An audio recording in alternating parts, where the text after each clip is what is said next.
সুপ্রিয় দর্শক, আসসালামু আলাইকুম। আবহাওয়ার সর্বশেষ আপডেট আপনাদেরকে জানিয়ে দেব। আগামী 72 ঘন্টা বাংলাদেশের চট্টগ্রাম, খুলনা, বরিশাল এবং সিলেটে কিন্তু টানা ভারী বৃষ্টি হওয়ার একটি পূর্বাভাস রয়েছে, তা জানিয়েছে বাংলাদেশ আবহাওয়া অধিদপ্তর। এছাড়াও চট্টগ্রাম, খাগড়াছড়ি, রাঙ্গামাটি এবং বান্দরবান পার্বত্য অঞ্চলে কিন্তু ভারী বৃষ্টিপাতের ফলে পাহাড়ি ঢল হওয়ার একটি সম্ভাবনা রয়েছে। সে সাথে কিন্তু সতর্কতা জারি করেছে বাংলাদেশ আবহাওয়া অধিদপ্তর। সুপ্রিয় দর্শক, এখন আমরা উপগ্রহ চিত্র থেকে দেখে নেব আজকে সন্ধ্যা অর্থাৎ মঙ্গলবার 27 মে সন্ধ্যা 6টা থেকে আবহাওয়ার কী ধরনের পরিবর্তন হতে পারে। আমরা দেখতে পাচ্ছি যে মহেশখালী, টেকনাফ এবং চট্টগ্রাম কিছু জায়গায় কিন্তু আকাশে হালকা থেকে মাঝারি ধরনের মেঘমালা দেখা যাচ্ছে, তবে ভারী বৃষ্টিপাতের আশঙ্কা দেখতে পাচ্ছি আমরা খাগড়াছড়িতে অর্থাৎ পার্বত্য অঞ্চলে কিন্তু ভারী বৃষ্টিপাতের একটা সম্ভাবনা রয়েছে। এছাড়াও ঢাকা কিন্তু কোথাও কোথাও বৃষ্টিপাত দেখতে পাচ্ছি। এছাড়া যদি আমরা আগামীকাল সকাল 5টা নাগাদ দেখি, তাহলে দেখতে পাচ্ছি উপকূলীয় অঞ্চল খুলনা, বরিশাল, গলাপাড়া, মহেশখালী, টেকনাফ এই সমস্ত জায়গায় কিন্তু আকাশ অনেকটাই মেঘাচ্ছন্ন থাকবে। সেখান থেকে কিন্তু দমকা হাওয়া এবং বৃষ্টিপাতের একটা সম্ভাবনা রয়েছে।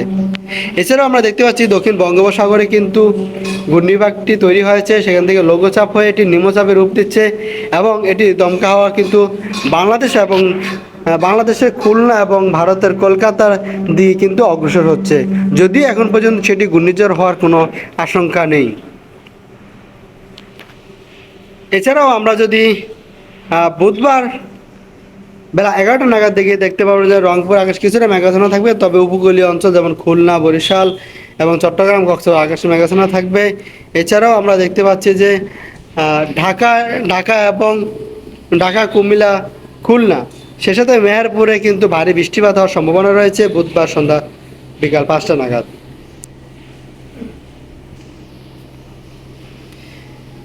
এছাড়াও আমরা যদি দেখি বুধবার রাত 9টা নাগাদ আমরা দেখতে পাচ্ছি যে রাজশাহী, কালাই, ময়মনসিংহ, সিলেট এবং খুলনার আকাশ কিন্তু মেঘাচ্ছন্ন থাকবে। সেখান থেকে বৃষ্টিপাত এবং দমকা হাওয়া বইতে পারে। উপকূলীয় অঞ্চলে কিন্তু যথারীতি দমকা হাওয়া বইতে পারে, যা ঘূর্ণিপাকটি বাংলাদেশ এবং কলকাতার দিকে কিন্তু অর্থাৎ খুলনা এবং কলকাতার দিকে কিন্তু অগ্রসমান।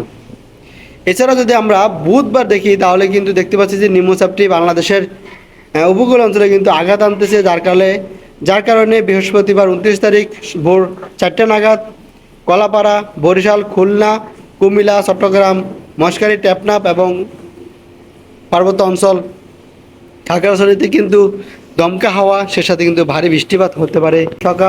যদি আমরা দুপুর 2টা নাগাদ দেখি, তাহলে দেখতে পাবো যে বাংলাদেশের রংপুর, ঢাকা, খুলনা, কুমিল্লা, এছাড়াও চট্টগ্রাম, ফটিকছড়ি আকাশে কিন্তু মেঘাচ্ছন্ন থাকবে, প্রবল দমকা হাওয়া বইতে পারে।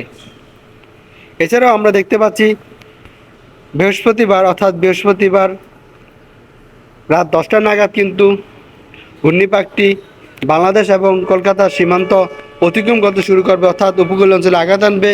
এটি কলকাতা এবং বাংলাদেশের সুন্দরবন, খুলনার উপরে আঘাত আনবে। এছাড়াও বৃষ্টিপাত হওয়ার সম্ভাবনা রয়েছে রংপুরে, রাজশাহীতে। এছাড়া আমরা বলতে পারি বৃহস্পতিবার সারাদিন কিন্তু সমুদ্রের নিম্নচাপটির কারণে সারা বাংলাদেশে কিন্তু মাঝারি ধরনের ভারী বৃষ্টিপাত হওয়ার একটি সম্ভাবনা রয়েছে। সুপ্রিয় দর্শক, এ ছিল আগামী 24 থেকে 48 ঘন্টা এবং পরবর্তী একদিনে আবহাওয়ার আপডেট। আপনারা যারা এখানে আছেন ভালো থাকবেন, সুস্থ থাকবেন। আল্লাহ হাফেজ।